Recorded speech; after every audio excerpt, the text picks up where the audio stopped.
Hey guys, it's Sam. So we're returning to the Criterion Collection review series, and today we're going to be going over another rediscovery of mine, a film that I had initially written off when I first saw it, but I now see it for the true classic that it really is, and sort of a way ahead of its time work of horror art, and that would be David Cronenberg's 1983 classic, Videodrome. Which is number 248 in the collection, and is also one of my favorite packages, because you have this sleeve, which is very nice, and then you have the actual case, which looks like an old VHS, along with this little side part here. Really love it. So my history with this film is it's another early Criterion of mine. Sort of bought it on a whim, where I had only ever seen The Fly. I still didn't know that much about David Cronenberg or his works. And I'd always heard about Videodrome, but I didn't really know anything about it. It was just like, I always heard about that, The Fly, and Scanners. And so I finally saw it was a Criterion, saw it on my Barnes & Noble, and thought, why not? I'll give it a shot. And upon initial viewing, I think I thought of it as a very sort of sleazy, cheesy movie. That had some amazing special effects, but not a whole lot else going for it. Maybe a film that was impactful for the time, but didn't really hold a lot of water today. It was mostly the film I showed to my friends to freak them out, and to make them question my taste in film. It was that and Houseu, which we'll get into later in the series. But then, rewatching it now, coming in with a fresh perspective, I mean, it's been probably over 5 years since I last watched it, I now really see this for the ahead of its time classic that it is. And I really do appreciate it, and I feel like I have a better idea of what it was going for, and realize how oddly and kind of terrifyingly relevant it is today. But to get into the plot, the film follows this sort of sleazy cable TV executive played by James Woods. So unfortunately James Woods is in the movie, but he's also really good in it. So I think he was kind of destined to play these sleazy roles. And he is the cable network that he runs is sort of, it specializes in showing softcore porn, violence, things you can't get anywhere else, that really appeals to what they believe to be like the lowest common denominator. And he's always looking for the next best thing, and he believes that the next best thing is something very visceral, very violent, very dark, very heavy.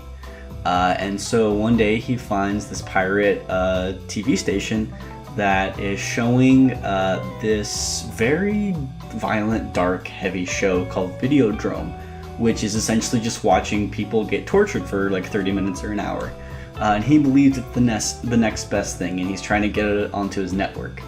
At the same time, he meets this woman who's a radio host of a radio show where people call in with their problems, and gets very emotional. Turns out that she is a masochist, and they sort of form a relationship where they explore different types of pain in a sexual sense. And soon she leaves to go on assignment, and from there things get very weird. Things really devolve, and the true horrific nature of the film is slowly revealed, and it becomes this sort of body horror, paranoia thriller of sorts. So I'll say off the bat there are going to be some spoilers for the film, mainly because to really talk about it I want to dig deep into these themes and how they play into the plot of the film. But right off the bat, I forgot how well shot Videodrome is. It has a lot of atmospheric lighting and shadows and cinematography to it. There's some really great moments where like James Woods and his girlfriend are talking in their apartment, and he's like half in shadow, half in light, and it's very moody, it's very creepy, whenever they're outside, it's very dirty and lived in and grimy. I always think about the weird, clinic that he goes to that's run by the doctor, who believes that people need like doses of television in order for them to survive. He believes TV is like the next evolution in human understanding and human existence. And so it's just this like run down place with a bunch of just homeless people, and they're basically drug addicts for television, and it doesn't really matter what they're watching, they're just watching something. They're experiencing a different reality. And that sort of gets into the themes of the film, which Videodrome is very much ahead of its time in the sense that it is about how media warps and shapes our reality, and how it's difficult for us to figure out what is real and what isn't real, and trying to figure out what is a reality anymore, and also where do we exist within those realities. The idea essentially being that we spend so much time watching TV, and I mean today we spend so much time looking at screens, that it begs the question of, well, where do our real selves live? Do we live on the screen? Do we live in what we view? Is reality the images that are being shown to us? Or is it what we're experiencing in the real world outside of that? And it's a very fascinating outlook, and the film sort of, I don't know if it necessarily takes a stance, but I think it shows the danger of that thought process, because it is slowly but surely revealed that there is a doctor who believes so much that this digital existence is the future, that he tries to make a video or a television wave that when it affects people, it gives them a tumor that will then give them hallucinations, making them question what's real, what isn't real, and sort of indoctrinate them into a certain mindset. And what the doctor wanted to do was sort of give it as a freeing method, a way to encourage people to embrace this new existence, believing people existed more real within these airwaves rather than within their own bodies. But then a corporation that is developing weapons takes control of the wave and takes control of the technology in order to control people. They want to use it as a way to sort of, almost like natural selection, or like a sinister way in general, in order to control people to do bad things and to prove their point about moral justice. And it's on that level, it fascinates me because it is definitely an anti-corporate film, where you have this one character who has some power. He has some semblance, but overall he's a normal guy. He's trying to get by. Where these two larger forces, one of which we never even see, he's never in the room, he's on a television, one of which is running a secret corporation, they are the ones pulling the strings ultimately. And if James Woods' character hadn't really investigated anything, he would have never known. He would have just been a pawn in this game, or in this plan. And it really sets in this paranoia about new technologies, not necessarily on their own, but when they're in the wrong hands, and who you should be trusting and who not. It's very conspiratory. It creates a lot of paranoia. It's a weird sense of dread the film creates, and it's really through its situation and its scenario, rather than in the specific imagery, though do not worry, the imagery itself is terrifying. So, as is true for most of David Cronenberg's early work, this movie is full of some gloriously disgusting and disturbing body horror. The effects were done by legendary visual effects artist Rick Baker and his team, who at that time were very young, very up and coming, and they are just absolutely on top of their game. The effects here are just mind-bending. It really promotes this idea of, what is the line that separates technology and humans, and this idea of like the new flesh. Like, is that the flesh on your skin? Is it the way technology intersects? There are TVs made out of flesh and with images on them that are reacting to reality. There's the famous image on the cover here, where James Woods makes out with the TV, basically. It's stuff that's really impressive and still really shocking today. the image in the film that really solidifies its mixture of technology and sexuality and masochism is a scene where James Woods hallucinates that he has this gaping hole in his stomach that looks terrifyingly like a vagina. And he can stick things in it like a gun, and someone puts a breathing videotape into it that is used to reprogram him to follow their bidding, and it's just terrifyingly gross. It like breathes. It's some amazing stuff. It's really amazing practical effects.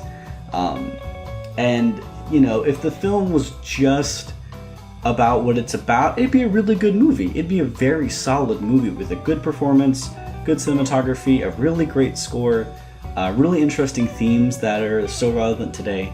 But those effects really send this movie over the edge and really help to visualize the crazy ideas that the movie is talking about in a beautifully horrific way. And I think is a real highlight for the movie. Even if you don't like it, even if it doesn't appeal to you, you gotta see these effects. They are insane.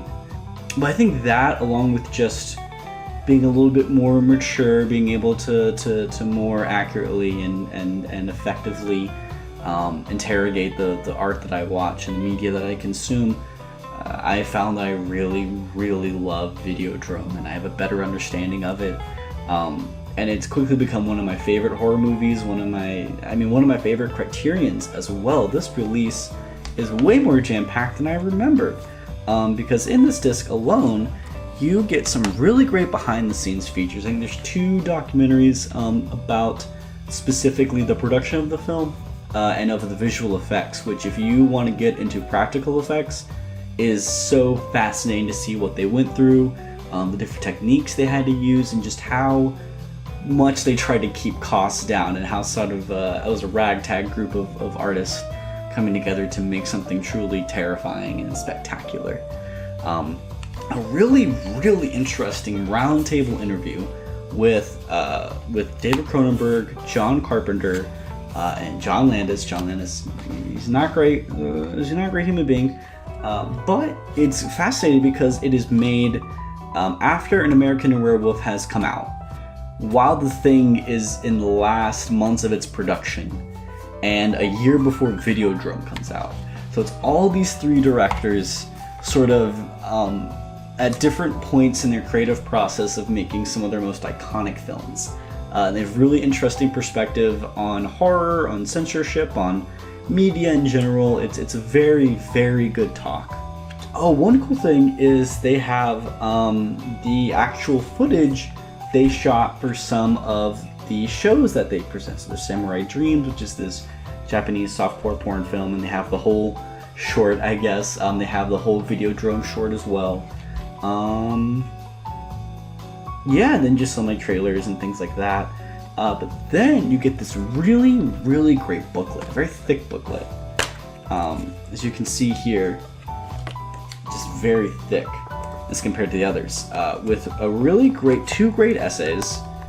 Let me make sure I get the names right. So we have essays from Kerry Rickley and Gary Indiana, and then there's a really great sort of like behind the scenes, almost like a post-mortem, almost a written oral history of the film's production, that all of these delve deeper into the film and its themes and shows just how relevant it still is today.